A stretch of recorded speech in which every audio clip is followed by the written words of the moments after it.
There's a silence that grows in many marriages, not all at once, but little by little, like a curtain slowly being drawn over a once radiant window.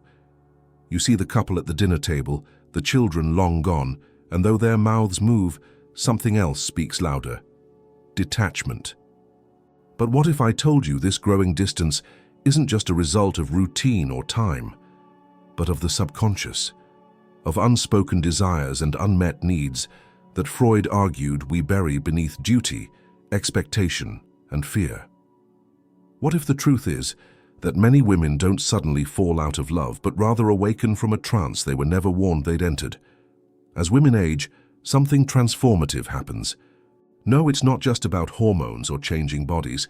It's about the mind, the self reclaiming its forgotten voice. Freud believed that the unconscious mind carries the residue of roles women never chose freely. When the children leave, when the external responsibilities shrink, the internal questions grow louder. Who am I, beyond the wife, beyond the caretaker, beyond the listener? And often, the answer reveals a painful truth, that the husband beside her no longer reflects the mirror she needs to find herself again. This is not a story of blame. It is a revelation. A Freudian lens shows us that resentment is often a symptom, not a cause. It is the smoke, not the fire. Many women suppress their emotional needs for decades, believing it is noble to serve, to compromise, to endure. But with age comes clarity, and with clarity comes courage. Courage to look at the man they once adored and ask, "Why do I feel alone, even when you're here?" And sometimes the only honest answer is, "Because I abandoned myself long before I began to question you." Freud taught that human relationships are never just about the present. They're battlegrounds for past wounds and future fears. That woman at 50, 60, or 70 is not simply reacting to the man she married, but to the girl she once was, the mother she became, and the self she postponed. The husband may be a good man, kind, reliable, but if he remains static while she evolves, if he clings to the past while she aches for rebirth, then affection turns into obligation, and obligation into quiet disdain. So if you're watching this and something inside you stirs, an ache, a memory, a question, you are not alone. This is not a condemnation of love, nor a eulogy for marriage. It is an invitation to understand what Freud feared many never would: that behind every fading marriage lies a hidden self waiting to be seen. And the longer we ignore that self, the louder it will cry. Not with words, but with distance, disconnection, and the quiet decision to stop loving without ever saying goodbye. There comes a moment in a marriage when silence becomes louder than any argument ever spoken. The woman, now older, isn't just in a new phase of life. She's beginning to see with different eyes, hear with different ears, and most of all, feel with a skin that seems to have awakened from a long emotional numbness. Freud believed the unconscious holds secrets that only time dares to unveil. And it is precisely in the quieting of the external world, when the children grow up, the daily noise fades and the roles lose their urgency, that those buried truths begin to whisper uncomfortable questions. Was I truly happy with him, or was I just faithful to the role expected of me? Marriage, from a Freudian perspective, often becomes a stage where the female self performs a role not freely chosen, but subconsciously internalized since girlhood. The girl who was taught to nurture, to please, to suppress her needs in the name of peace, now finds herself staring into the mirror of time, and in that reflection, she no longer recognizes the woman she sees. This mirror is symbolic, of course, but it carries the weight of both personal and collective unconscious, where the husband, instead of being a partner, starts to embody the system that shaped her. It's not that she stopped loving him, it's that for the first time she started listening to herself. And the sound of her own voice was so different from the life she had lived that alienation became inevitable. And so, what once felt like stability starts to feel like stagnation. What was once routine begins to resemble a quiet prison. The woman, once consumed by motherhood and domestic rituals, begins to ask questions she never dared to articulate before. Why did he never ask what made me happy? Why did I always have to be available while he never had to be emotionally present?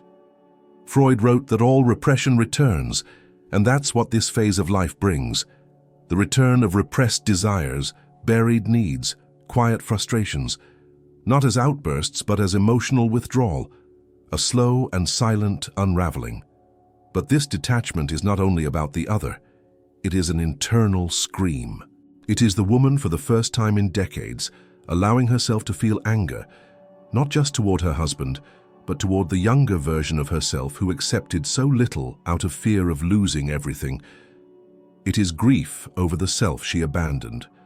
And grief, as Freud explained, is not an event. It is a process, one that demands confrontation, time, and the courage to feel. She doesn't hate the man beside her. She resents the silence she lived in. But resentment needs a face, and so he becomes the bearer of a discomfort she has not yet learned to name. And this is where the real story begins. Not in the quiet dinners, not in the short replies, but in the awakening of a woman who begins to understand that love can never mean the loss of self. Freud taught that libido, the life force, must circulate, evolve, and find new forms of expression. And when that life force stops moving within a relationship, it's not because love has died. It's because the woman has begun to love herself more than the role she once played. And that changes everything. Many women don't begin their marriages with resentment. They begin with hope, with a romanticized image of partnership shaped by culture, tradition, and family legacy. But Freud would say, we inherit not only our parents' features, we inherit their traumas. The way a woman learned to watch her mother accept silence, endure emotional hunger and pretend it was normal, becomes the silent blueprint for her own tolerance.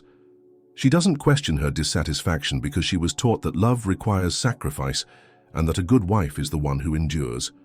But endurance has a limit, and when it's crossed, the wound begins to bleed in ways the husband can't even see. What begins as minor irritations, his jokes, his forgetfulness, his emotional unavailability, gradually morphs into symbols of deeper betrayals, not infidelity of the body, but of presence, of attention. Freud understood that what the conscious mind ignores, the unconscious magnifies.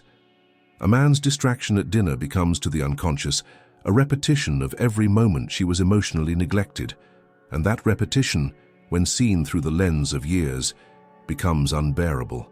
Because it's not just this moment, it's all the moments, layered like bricks forming a wall between her and the intimacy she once craved.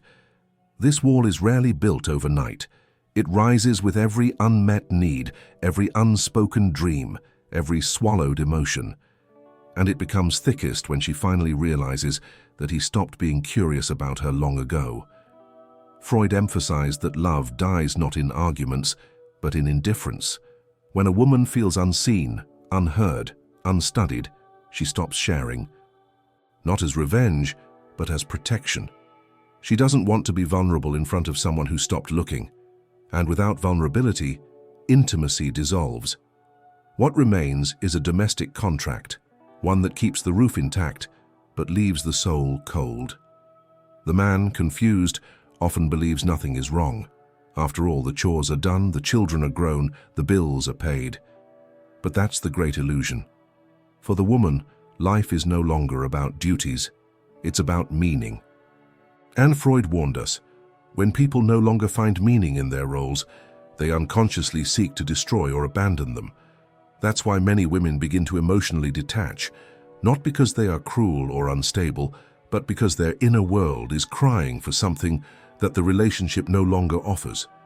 Transformation, depth, presence. So she begins to fantasize, not always about another man, but about another self. One who feels vibrant again, desired, heard, not because she wants to escape, but because at her core she's awakening to the terrifying realization that she may have never truly been known. Not by him, not even by herself. In psychoanalysis, projection is one of the most dangerous yet common defense mechanisms. Freud described it as the mind's way of coping with feelings too uncomfortable to own, and in aging marriages, projection becomes an invisible force. She blames him for her numbness, for her lost years, for her unfulfilled desires. But deep down, these are fragments of herself, scattered across decades of suppression. He becomes the mirror, and in that reflection, She sees the parts of her soul she never learned to express. This is why even good men often don't understand why their wives grow cold. They may be loyal, hard-working, respectful, but the crime they committed was unintentional. They stopped evolving. Freud believed love is not a static bond. It is a dance between two growing psyches. If one moves and the other stays still, the rhythm collapses. And so she watches him not with hatred but with deep disappointment. Because every year she fought to become more, he became more predictable. And predictability, once comforting, now feels like a cage. For some women, this tension leads to outbursts. For others, it leads to silence. But the internal experience is the same, a war between duty and desire, between stability and truth. Freud spoke often about the dissonance between the superego, our inner moral judge, and the id, our primal desires. In many aging women, the superego has ruled for decades, but now, as time becomes more precious, the id begins to rise. I want to feel alive again. I want to be seen. I want something more than this polite cohabitation. And when she tries to express this, often the response she receives is minimization. But everything is fine. We're still together, aren't we? And that dismissal cuts deeper than any insult, because it confirms her fear that he doesn't notice the fire going out, that her silent screams are truly silent to him. Freud warned of this deadening effect. When the unconscious need for renewal is ignored, it leads not just to dissatisfaction, but to psychological death within the relationship. So she withdraws, not in punishment, but in mourning. She mourns the conversations that never happened, the laughter that stopped echoing, the intimacy that was replaced by logistics. And as she mourns, her affection shifts, not necessarily to someone else, but inward. She begins at last to prioritize her own soul, and in doing so, she stops trying to save a man who never realized she was drowning beside him. Freud's most radical idea was that libido, the life force, is not just about sex. It is about energy, curiosity, creative expression. And when a woman's libido is stifled for too long, it doesn't die. It mutates. It becomes restlessness, irritability, depression. What she truly desires is not another man, but to be mirrored, ignited, challenged again, to feel that spark that once lit her inner world, before it dimmed under the weight of motherhood and monotony. This is why some women begin new hobbies, change careers, explore their bodies again. The husband, baffled, might interpret this as a crisis, but Freud would say it's not a crisis, it's a correction of all the years she suppressed herself for the sake of keeping peace. She is not losing her mind, she's reclaiming it. And anything that feels like a threat to that reclamation, be it her husband's complacency or his dismissiveness, becomes fuel for the rebellion. The rebellion is not loud. It's in the subtle withdrawal of emotional labor, in the refusal to explain herself anymore, in the decision to stop hoping he will understand. Freud taught that the unconscious seeks resolution, and if resolution doesn't come through conversation, it will come through distance. So, when she stops talking, it's not because she has nothing to say. It's because her inner voice has decided that speaking was costing too much. For the husband who wants to reconnect, the path is not to demand gratitude or accuse her of changing. The path is to listen, not just to her words, but to the silence between them, to the needs she buried, to the emotional languages she spoke while he was busy providing. Because often she never stopped loving, she just grew tired of doing it alone. And if he doesn't awaken, she will not scream, she will not beg. Freud would say she will sublimate. She will redirect that energy elsewhere, to causes, to friendships, to passions, and in doing so, she will rebuild her selfhood. Not to spite him, but to finally breathe again. This is the point of no return. When a woman realizes that reclaiming herself may cost her the relationship, but not reclaiming herself will cost her everything. Freud warned that the price of self-abandonment is neurosis. And many women, after years of headaches, anxiety, emotional numbness, finally begin to see that their symptoms were not illnesses, but messages from the soul, pleading for truth. And that truth is brutal, that perhaps despite his loyalty, his kindness, his presence, she no longer feels seen. that the person she has become does not fit within the relationship they once had. It is a painful awakening because it requires mourning not just him, but the version of herself who believed love was enough. Freud said we are haunted not by what happened, but by what never had the chance to happen. And for her, that might be a life where she was truly, deeply met. This doesn't mean divorce, it doesn't mean cruelty, it means truth. It means that for the marriage to survive, it must evolve. He must meet her again, not as the woman he married, but as the one she has become. And if he refuses, she will quietly accept that some men do not grow, that some husbands loved the role more than the person, and that she deserves more than that. So she begins to write a new story, not out of bitterness, but out of reverence for the life she still has left. She may stay married, she may not, but she will no longer betray herself in the name of comfort. Freud called this process individuation, the journey toward becoming one's true self. And for many women, that journey begins at the very moment society says they are supposed to fade. But she does not fade. She ignites. She steps into her wisdom, her sensuality, her truth. And whether the man beside her walks with her or not, she will not turn back. Because now, for the first time in her life, she has chosen herself. Freedom, ironically, can feel terrifying. When a woman begins to emotionally detach from her husband, it's not just liberation she faces, but emptiness. Freud believed that freedom from repression awakens the deepest anxieties. Who am I without this structure? What do I want now that I'm no longer required to serve anyone else? The answer does not come easily. It often arrives covered in guilt, in fear, in nostalgia for a time when roles made life easier to navigate, even if they made her soul smaller. She walks through this internal desert, uncertain whether she's heading toward healing or collapse. Her husband, noticing the changes but unsure how to react, may become defensive. You've changed. Why aren't you the same woman I married? But that's the point. She isn't. And she was never meant to be. Freud reminded us that identity is fluid, formed through layers of experience, desire, and inner conflict. The problem is not that she's changed, it's that he never expected her to. In this stage, many women try one last time to explain, to reach out and articulate their evolution. But if the man responds with denial or control, the distance solidifies. She stops needing permission. Freud would call this moment the triumph of the ego, when the self overcomes the compulsion to repeat the same patterns, the same traumas, the same emotional poverty. And in that moment, she becomes something more than a wife. She becomes her own protector. That transformation, however, does not erase the pain. There are nights when she mourns the laughter they shared, the touch that once felt electric. She grieves the dream of growing old together with joy instead of obligation. But Freud never promised that becoming whole would be painless. He only promised that repression would be worse. And so, with trembling steps, she chooses the path of truth, even if it means walking alone.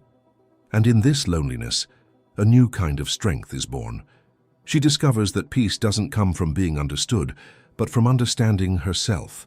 That love is not the same as fusion, that she can care about him and still choose to evolve. And in this paradox, Freud would say, lies the beginning of maturity, when a woman no longer needs to be needed to feel worthy of love. Most couples don't realize it, but every long-term relationship is built upon a silent, unconscious pact. A set of invisible rules negotiated not with words, but with glances, with gestures, with patterns of behavior. Freud argued that these pacts often mirror early family dynamics. The husband becomes a projection of the father, the wife of the mother. And as long as those roles remain unchallenged, the marriage endures. Not in happiness, but in familiarity. But what happens when one partner breaks the pact, when the woman begins to evolve, to question, to want more? The balance is disrupted. The husband often unconsciously resists. Not because he is cruel, but because he feels abandoned. Freud believed that change in one part of a system always threatens the whole, and so without realizing it, he may try to restore the old dynamic through guilt, through sarcasm, through withdrawal of affection. This unconscious resistance fuels conflict. She feels punished for growing, He feels betrayed for being left behind, and yet neither can fully articulate what's happening because the language of the unconscious is not logic, it is emotion, tension, repetition. She wants to feel alive again. He wants things to go back to the way they were. But the woman who has tasted inner truth cannot go backward. Freud taught that once the unconscious becomes conscious, it demands action, and that demand is relentless. So the woman must make a decision: preserve the pact or preserve herself. Continue pretending or step into authenticity. And authenticity, though noble, comes with consequences. The marriage may survive, but it will be transformed. If it doesn't, she will survive. But she will carry the scar of knowing that love without growth is just a slow form of decay. And yet something beautiful happens in this rupture, the possibility of a new pact. One based not on need or repetition, but on awareness, on choice. Freud would call this sublimation, the redirection of once repressed energy into something higher. And for couples who dare to face this transformation together, a new kind of intimacy can emerge. One built not on roles, but on real presence. Desire is a force with its own will. It cannot be forced and it cannot be faked. Many aging couples mistake the absence of sexual intimacy for biology, for age, for routine. But Freud taught that desire is psychological before it is physical. And when a woman stops desiring her husband, it is often because she no longer feels emotionally met. Desire dies not when bodies age, but when souls stop touching. She may still perform, still kiss him goodnight, still participate out of duty. But inside the fire has gone, and that extinguishing is not about attraction, it's about connection. Freud argued that erotic energy flows where emotional truth resides, and when she no longer feels seen, no longer feels held beyond the skin, her body closes. Not out of revenge, but out of honesty. The bed becomes a theater, the home a museum of what once was. And yet, when she begins to rediscover herself, through journaling, through therapy, through solitude, something shifts. Her desire returns, not necessarily for him, but for life, for adventure, for the thrill of being in her own body again. This return is sacred. It is not to be judged. Freud would say the reawakening of libido is the psyche's way of reclaiming its power, and that power cannot be shared with someone who sees her only as she once was. For the husband who truly wishes to reconnect, this is the moment of reckoning. He must not seduce her body. He must learn to seduce her soul again, to listen, to adapt, to become a man worthy of her current truth, not just her past loyalty. Because if he cannot evolve, she will evolve without him. And in doing so, she will discover that desire is not something you find in another. It is something you awaken in yourself. And when that awakening happens, it is irreversible. Freud saw this not as a tragedy, but as an evolution. A woman in full possession of her desire is a woman in full possession of her identity. And when she reaches that point, she will no longer trade that power for peace. There is a myth long embedded in culture of the perfect wife. She is patient, nurturing, selfless. She waits, she forgives, she gives endlessly. But Freud would challenge this myth.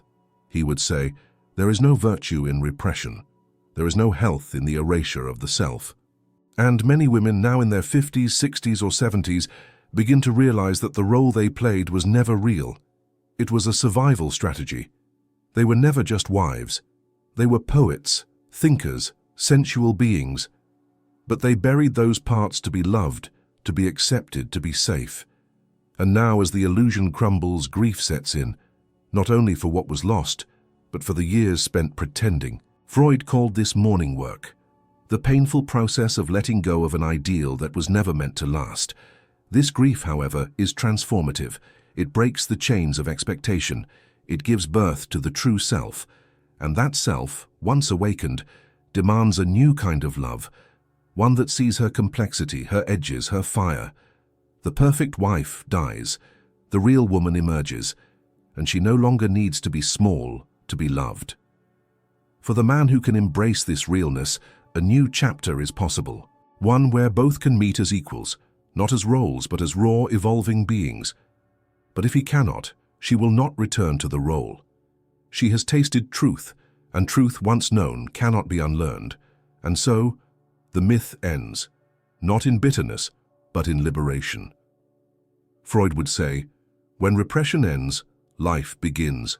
And for many women, this is not the end of their story. It is finally the beginning. There comes a moment, sharp, quiet, undeniable, when the woman stops asking, stops waiting, stops explaining. This is not cruelty, it is clarity. Freud believed that suffering unexamined becomes fate, but suffering explored becomes freedom. And now she chooses freedom. No more begging to be heard, no more hoping he'll change. She's not angry, she's done. This is the moment he often panics, tries to fix what took decades to fracture. But Freud warned, you cannot rebuild something without first acknowledging the truth. The truth is that she gave too much. The truth is that he noticed too little. And now what she wants is not an apology, it's space.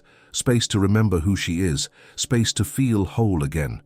If he wants to stay, he must unlearn everything he thought he knew about her. He must meet her again, from scratch, with new eyes, new presence, new depth. Because the woman standing before him now is not the girl he married. She is wiser, fiercer, more complex. And if he cannot match that, she will walk away, not to escape him, but to honor herself. Freud's legacy is not about blame.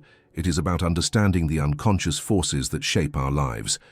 And this story, though painful, is not one of failure. It is one of awakening, of a woman who dared to stop performing, who dared to stop surviving, who chose, finally, to live. And in that choice, there is power, there is grace. There is a fire that no marriage, no man, no myth can ever extinguish again, because she has returned to herself. And that is the most radical, most beautiful act of love there is. There are truths we carry for decades without realizing, truths we dress in silence, disguise as duty, and carry on our backs like invisible burdens. But the day comes, often quietly, when a woman looks at her life not through the eyes of a wife, a mother, or a role, but through the gaze of someone who has finally remembered she has a soul. Freud taught us that every symptom is a message, and when the symptom is disconnection, the message is simple. Your inner life is begging to be heard. Throughout this journey, we have not spoken of villains. We have spoken of sleepwalkers, of men who did not know they were not listening, of women who did not know they had gone quiet. This story is not about destroying the past. It's about daring to step out of it, because the cost of staying silent is no longer sustainable. When a woman stops loving, it is not because her heart failed, but because her spirit was never truly seen. This realization is not a moment of rage. It is a baptism of truth. It is the moment the unconscious rises and says, enough. And from that moment on, she cannot unknow what she now knows. That her needs are not selfish, that her evolution is not betrayal, that her love to be real must include herself. As Freud once said, where the id was, there the ego shall be. And now, finally, her ego, her sense of self, has taken its rightful place. So to every woman who feels this awakening burning quietly beneath her skin, know this: you are not broken. You are breaking through. And to every man who still wishes to hold her hand, know this: she does not need perfection. She needs presence, not the man you were, but the man you are willing to become. And that invitation, though silent, is still open until she decides to close it for good. If this story touched you, if it stirred memories, questions, or quiet recognitions within your chest, do not let that feeling vanish. Breathe it in, reflect on it, and if it gave voice to something you've long silenced, then let that voice echo. Share this video. Leave your story in the comments. Subscribe not just to this channel, but to your own truth. Because what we build here is not just content, it's a sanctuary for souls ready to wake up. And maybe, just maybe, that awakening begins with you.